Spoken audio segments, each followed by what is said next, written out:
అందరికీ నమస్కారం. జగన్మోహన్ రెడ్డి 5 సంవత్సరాల పాలనలో ఆంధ్ర రాష్ట్రాన్ని విధ్వంసం చేసిన కొన్ని అంశాలు ఏవైతే ఉన్నాయో వాటిని విశ్లేషించే ప్రయత్నం మనం ఇప్పుడు చేద్దాం. అమరావతి అనేది మీ అందరికీ తెలిసిందే.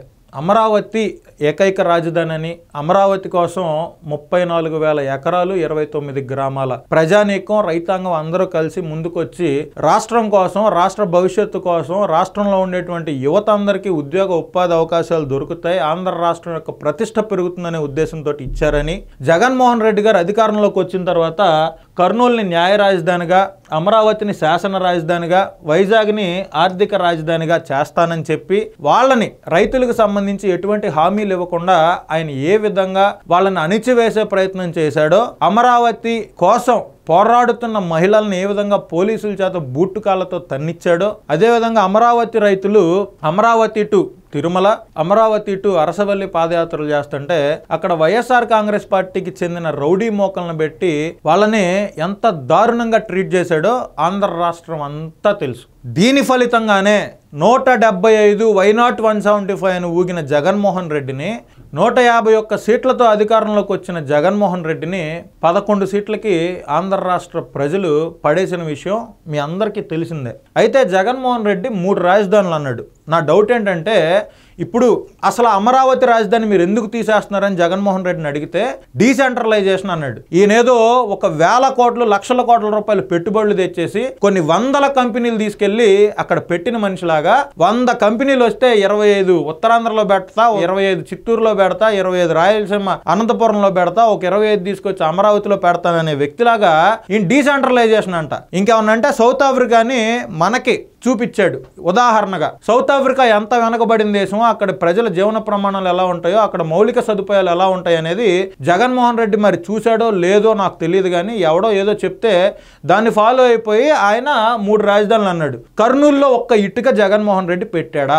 అమరావతిలో ఒక ఇటుక పెట్టాడా? పైగా 34,000 ఎకరాల ప్రజా రాజధానిని శ్మశానం అని వైఎస్ఆర్ కాంగ్రెస్ పార్టీ నాయకుల చేత మాట్లాడిచ్చాడు. ఈవెన్ అప్పుడున్న స్పీకర్ తమ్మినేని సీతారాం కావచ్చు, బొత్స సత్యనారాయణ కావచ్చు, వీళ్ళ చేత పర్టికులర్ గా మాట్లాడిచ్చాడు. వైజాగ్ వైజాగ్ వైజాగ్ అని వైజాగ్ ఏం చేశాడు తెలుసా? వైఎస్ఆర్ కాంగ్రెస్ పార్టీకి సంబంధించిన చాలా మంది నాయకులు భూదందాలు చేయడానికి, అక్కడ ఉన్న ప్రభుత్వ భూములు కబ్జా చేయడానికి జగన్మోహన్ రెడ్డి వైజాగ్ అనేది జనాలందరికీ చెప్తా వచ్చాడు. కట్ చేస్తే జగన్మోహన్ రెడ్డి యొక్క విధ్వంసం అర్థమైన జనాలు ఈ వైజాగ్లో 1 సీట్ ఇవ్వాల, అమరావతి ప్రాంతమైన కృష్ణా గుంటూరు జిల్లాల్లో 1 సీట్ ఇవ్వాల, కర్నూలులో ఎన్ని సీట్లు వచ్చినాయో కూడా మీకు తెలుసు. ఆయనకి రాష్ట్రం మొత్తం మీదే 11 వచ్చినాయి. అది పరిస్థితి. నెక్స్ట్, గ్లోబల్ ఇన్వెస్ట్మెంట్ సమిట్ అని ఎలక్షన్లకు ఇంకా 8 నెలలు టైం ఉండగా వైజాగ్లో అంబానీ గారిని, అదానీ గారిని అట్లాంటి వాళ్ళని రిక్వెస్ట్ చేసి తీసుకొచ్చి గ్లోబల్ ఇన్వెస్ట్మెంట్ సమిట్ అని పెట్టాడు. దీనికి బేసిక్గా ఇన్వెస్ట్మెంట్ సమిట్కి ఎవరో వెళ్తారండి? ఇన్వెస్ట్మెంట్ చేయాలన్న ఆలోచన ఉన్నవాళ్ళు, పారిశ్రామికవేత్తలు, మాకు భూమి ఇస్తే మేము పెట్టుబడులు పెడతాం అనేవాళ్ళు, మేము పెట్టుబడి పెట్టడం వల్ల ఇంతమందికి ఇక్కడ ఉద్యోగ ఉపాధి అవకాశాలు మేము కల్పిస్తామని చెప్పేవాళ్ళు వెళ్తారు. కానీ జగన్మోహన్ రెడ్డి గారు పెట్టిన గ్లోబల్ ఇన్వెస్ట్మెంట్ సమిట్, అదే పెట్టుబడుల సదస్సుకి ఎవరు వెళ్ళారో తెలుసా? నూడిల్స్ బళ్ళోళ్ళు, ఐపాక్ టీము సూట్లు గిట్లు వేసుకొని రోడ్లు అమ్మట 1,000 రూపాయలు 2,000 ఇచ్చి 1,000 మందిని తీసుకొచ్చి వాళ్ళందరికీ మంచి మంచి డ్రెస్సులు కొనిపెట్టి జగన్మోహన్ రెడ్డి ఆ GISలో కూర్చోబెట్టాడు. దీని తర్వాత 13 లక్షల కోట్ల రూపాయల పెట్టుబడులు వచ్చేసినాయి జగన్మోహన్ రెడ్డి గారి ఒక్క రోజు పెట్టుబడుల సదస్సు పెడితే అని చెప్పి అప్పటి IT మినిస్టర్ గుడివాడ అమర్నాథ్ కావచ్చు, రోజా గారు కావచ్చు, అదే ఈరోజు ఏడుస్తుంది కదా, నన్ను అది అన్నారు, నన్ను ఇది అన్నారని, ఓకే ఆవిడ కావచ్చు, ఆంధ్ర రాష్ట్రంలో ఉన్న మంత్రులు కావచ్చు, అందరూ జగన్మోహన్ రెడ్డి ఒక్క మగాడు 13 లక్షల కోట్ల పెట్టుబడులు ఒకే రోజు తీసుకొచ్చాడని చెప్పి రాష్ట్ర ప్రజలందరినీ విస్మయానికి గురి చేసిన పరిస్థితి. ఈ 13 లక్షల కోట్ల పెట్టుబడులు ఏమైపోయి రాసామె ఏ కంపెనీలు అని చెప్పి అసెంబ్లీలో తెలుగుదేశం పార్టీకి సంబంధించిన ఎమ్మెల్యేలు అడిగితే గుడివాడ అమర్నాథ్ లేచి అప్పడాల ఫ్యాక్టరీలు, పచ్చళ్ళ ఫ్యాక్టరీలు, వడియాల ఫ్యాక్టరీలను చదువుతున్నాడు. ఇంతకంటే సిగ్గుమాలిన ప్రభుత్వం ఇంకోటి లేదని అప్పుడే జనాలు అర్థం చేసుకున్నారు కాబట్టి 11 సీట్లకు పరిమితం చేశారు. నిజంగా జగన్మోహన్ రెడ్డికి పెట్టుబడులు తీసుకురావాలి, ఆంధ్ర రాష్ట్రంలో ఉన్న యువతకు ఉద్యోగాలు ఇవ్వాలన్న ఆలోచన ఉంటే ఏం చేసేవాడో తెలుసా? చంద్రబాబు నాయుడు గారు అధికారంలోకి వచ్చిన తర్వాత ఈ సంవత్సరం 2 నెలల్లో 8వ SIPB మీటింగ్ జరిగింది. SIPB అంటే మన రాష్ట్రంలోకి వస్తా ఉన్న పెట్టుబడులు ఏంటి, వాటిని ఇక్కడ ఆమోదిస్తే వాళ్ళకి ఎక్కడ భూమి కేటాయించాలి, ఈ కేటాయించిన తర్వాత MOU ఎలా చేసుకోవాలి, తర్వాత భూమి ఎలా కేటాయించాలి, ఎక్కడ కేటాయిస్తే బాగుంటుంది, ఆ భూమి కేటాయించిన తర్వాత వాళ్ళు ఎన్ని రోజుల్లో ఆ ప్రొడక్షన్ స్టార్ట్ చేస్తారు, వాళ్ళ కంపెనీని ఏ విధంగా విస్తరిస్తారు, ఎన్ని ఉద్యోగాలు ఇస్తారు, ప్రతిదీ నోట్ అవుతుంది. 8లో ఇప్పటికి చంద్రబాబు నాయుడు గారు 8 లక్షల కోట్ల రూపాయల పెట్టుబడులకు ఆమోదం తెలిపారు. ప్రతి నెల SIPB మీటింగ్ జరుగుతుంది. వీటి ద్వారా 5 లక్షల ఉద్యోగాలు వస్తాయని చెప్పి ఆల్రెడీ అంచనా వేశారు. BPCL లాంటి కంపెనీలకైతే ఎన్ని నెలల్లో వీళ్ళు వాళ్ళ యొక్క కంపెనీ కన్స్ట్రక్షన్ స్టార్ట్ చేస్తారు, ఎన్ని రోజుల్లో ప్రొడక్షన్ ఇస్తారని చెప్పి ప్రతి ఒక్క కంపెనీకి టార్గెట్లు పెడుతున్నటువంటి పరిస్థితి. ఇది కూటమి ప్రభుత్వానికి జగన్మోహన్ రెడ్డి విధ్వంసానికి తేడా అని చెప్పి మీకు చెప్పడానికే ఇది చేస్తున్నా. నెక్స్ట్ అసలు అన్నిటికంటే ముఖ్యమైనది 17 మెడికల్ కాలేజీలు. చాలా ఎక్కువగా ప్రాచుర్యం పొందింది జగన్మోహన్ రెడ్డి గారి హయాంలో ఈ 17 మెడికల్ కాలేజీలు. ప్రపంచంలోనే ఏ దేశానికి సంబంధించిన ఏ రాష్ట్రానికి సంబంధించిన వ్యక్తి కూడా 17 మెడికల్ కాలేజీలు ఒకేసారి తేలేదు. జగనన్న పట్టుబట్టి కేంద్రం మెడల వంచి తీసుకొచ్చాడని విపరీతమైన ప్రమోషన్ చేశారు. దీని రియాలిటీ ఏంటో మనం చూద్దాం. మొత్తానికి కేంద్రం పర్మిషన్ ఇచ్చింది 5 మెడికల్ కాలేజీలకి. వీటిల్లో కూడా పులివెందుల ఏదైతే జగన్మోహన్ రెడ్డి గారి నియోజకవర్గమో, ఇప్పుడు ఆయనకున్న పదవి పులివెందుల ఎమ్మెల్యే అంతే, ప్రతిపక్ష నాయకుడు కాదు, ఇంకోటి కాదు. కాబట్టి ఆయన సొంత నియోజకవర్గంలో మెడికల్ కాలేజ్ కట్టాలి, అదేవిధంగా పాడేరులో మెడికల్ కాలేజ్ కట్టాలి అని చెప్పి 2014-19 మధ్యలో ఉన్న చంద్రబాబు నాయుడు గారి ప్రభుత్వం ప్రతిపాదనలు కేంద్రానికి పంపిన మాట వాస్తవమో కాదు ఈరోజు జగన్మోహన్ రెడ్డిని బయటకు వచ్చి చెప్పమనండి. అదేవిధంగా అప్పుడు వైద్య ఆరోగ్య శాఖ మంత్రి ఎవరో తెలుసా? అదేనండి, కార్పొరేట్ మొక్క చంద్రబాబు నాయుడు గారు సైబరాబాద్లో నాటిన మొక్క విడదల రజనీ కూడా జగనన్న కాబట్టి 17 మెడికల్ కాలేజీలు తీసుకొచ్చాడు, అది ఇది అని చెప్పి విపరీతంగా జనాల మీద రుద్దేశారు. కట్ చేస్తే జగన్మోహన్ రెడ్డి తెచ్చింది 3 మెడికల్ కాలేజీలు. 2 చంద్రబాబు నాయుడు గారి హయాంలో ఆల్రెడీ ప్రతిపాదించినవి, కొత్తవి 3. ఈ 5లో పరిస్థితి ఏందా అని చెప్పి ఒకసారి ఎంక్వైరీ చేయండి. ఇప్పుడు వెళ్ళి జగన్మోహన్ రెడ్డి దిగిపోయే టయానికి పులివెందుల మెడికల్ కాలేజీలో క్లాసులు స్టార్ట్ అయినాయి, కానీ కనీసం లేడీస్ హాస్టల్ లేదు, కనీసం మౌలిక సదుపాయాలు లేవు, బెడ్లు లేవు, స్టాఫ్ లేరు. ఏ మెడికల్ కాలేజీలో కూడా ఏదో వచ్చినాయి నడిపిస్తున్నారు. పైగా పాడేరు 150 సీట్లు అని చెప్పి ఆ 50 సీట్లకి కుదించిన ఘనత జగన్మోహన్ రెడ్డిది. పైగా ఇప్పుడు కోన రఘుపతి లాంటి ఎమ్మెల్యేలు, కోన వెంకట్ లాంటి PROలు, ఇట్లా ప్రతి పార్లమెంట్లో ఒక మెడికల్ కాలేజ్ అని చెప్పిన ప్రతి ఒక్కళ్ళు చంద్రబాబు నాయుడు గారు కూటమి ప్రభుత్వాన్ని అంటున్నారు. చంద్రబాబు నాయుడు గారు మేము 17 మెడికల్ కాలేజీలు తీసుకొచ్చాం, మీరు మెడికల్ కాలేజీలను అర్ధాంతరంగా ఆపేశారు, వీటి పరిస్థితి ఏంది అంటున్నారు. బాపట్ల మెడికల్ కాలేజ్ కట్టే ప్లేస్కి మీరు వెళ్ళండి,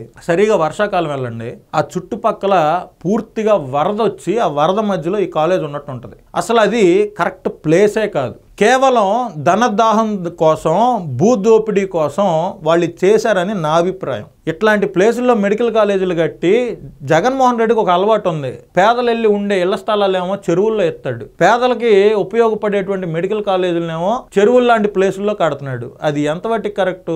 ప్రతి ఒక్కరిని అడుగుతున్నాను నేను, వైసీపీలో ఒక్కడన్నా మీ జగన్మోహన్ రెడ్డి 17 తెచ్చింది వాస్తవం అయితే ఆ 17 మెడికల్ కాలేజీలకి కేంద్రం ఇచ్చిన పర్మిషన్ చూపించి తర్వాత మీరు మగవాళ్ళలాగా మాట్లాడండి. అప్పుడు దాకా ఆడంగులలాగా ఉండండి, అంతే. అర్థమైందా? నెక్స్ట్ మేనిఫెస్టో హామీలు ఏముంది? నేను 99% మేనిఫెస్టో హామీలని అమలు చేశాను అన్నాడు జగన్మోహన్ రెడ్డి. 99% ఏం అమలు చేశారు జగన్మోహన్ రెడ్డి గారు? 4000 కోట్లతో ధరల స్థిరీకరణ ఇదేది సార్? 3000 కోట్లతో ప్రకృతి విపత్తుల సహాయం ఇదేది సార్? ప్రతి మండలానికి ఒక కోల్డ్ స్టోరేజ్ నిర్మిస్తానన్నారు, ఏది సార్? అమ్మ ఒడి పేరుతోటి ఇద్దరున్నా ముగ్గురున్నా, 2 పిల్లోళ్ళు ఉంటే ఇద్దరికి 15,000 ఇస్తాడు అంటే 30,000. అట్లా కాదు, భారతి గారు వేరే స్లాగ్లో చెప్పారు. ఎలా అంటే, మీరు పిల్లల్ని బడికి పంపండి, ఒక పిల్లోడు ఉంటే 15,000 ఇస్తారు, 2 పిల్లోళ్ళు బడికి పోతే 30,000 ఇస్తారని చెప్పి అవినాష్ రెడ్డి గారి పక్కన పెట్టుకొని ఆయనకు ప్రచారం చేస్తా భారతి గారు ఈ మాట చెప్పారా లేదా? మీరు కావాలంటే వెళ్ళి చూసుకోండి, భారతి గారు అమ్మఒడి గురించి ఏం చెప్పారు అని అడిగితే గూగుల్ చెప్తుంది. మరి ఏది సార్, అమ్మఒడిని పూర్తి స్థాయిలో మీరు అమలు చేయగలిగారా? SC, ST, BC మైనారిటీలు ఎవరు పెళ్లి చేసుకున్న 1,00,000 రూపాయలు ఇస్తానన్నారు, ఎంతమందికి ఇచ్చారు సార్? చంద్రన్న బీమాని తీసేసి వైఎస్ఆర్ బీమాని పెట్టారు. ఎవరు ప్రమాదంలో చనిపోయినా 5 లక్షల రూపాయలు డబ్బులు ఇస్తామన్నారు. చంద్రబాబు నాయుడు గారు అప్పటికే 5 లక్షలు రాష్ట్రంలో చాలా మందికి ఇచ్చారు 19 వరకు. మీరు ఆ పథకాన్ని ఎందుకు నిర్వీర్యం చేశారు? అంబేద్కర్ విదేశీ విద్య పేరుతోటి చంద్రబాబు నాయుడు గారు 100 మందిని 5 సంవత్సరాలు పేదల్ని, SC, ST, BC మైనారిటీలకు సంబంధించిన పేదల్ని, కాపుల్లో ఉన్నటువంటి పేదల్ని విదేశాలకు పంపించి వాళ్ళ MSల కోసం పంపిస్తే మీరేం చేశారు సార్? జగనన్న విదేశీ విద్య. అంబేద్కర్ గారి కంటే మొగోడ జగనన్నే ఉన్నా? చెప్పండి జగన్మోహన్ రెడ్డి గారు. అదేవిధంగా కాపు కార్పొరేషన్, నేను మిగిలిన కార్పొరేషన్ దగ్గర కూడా వస్తా. చంద్రబాబు నాయుడు గారు కాపు కార్పొరేషన్కి 300 కోట్లు మాత్రమే ఇచ్చారు. నేను అధికారంలోకి వస్తే ప్రతి సంవత్సరం 1000 కోట్లు కాపు కార్పొరేషన్ కేటాయించి కాపుల్లో పేదలైన మధ్యతరగతి వాళ్ళందరి జీవితాలని నేను చూస్తాను, వాళ్ళందరూ ఆర్థికంగా ఎదిగే ప్రయత్నం చేసే విధంగా నేను చూస్తానన్న జగన్మోహన్ రెడ్డి గారు 5 సంవత్సరాల్లో కాపు కార్పొరేషన్కి కేటాయించిన డబ్బులేంటి అనే దానికి ఆన్సర్ ఉందా మీ దగ్గర?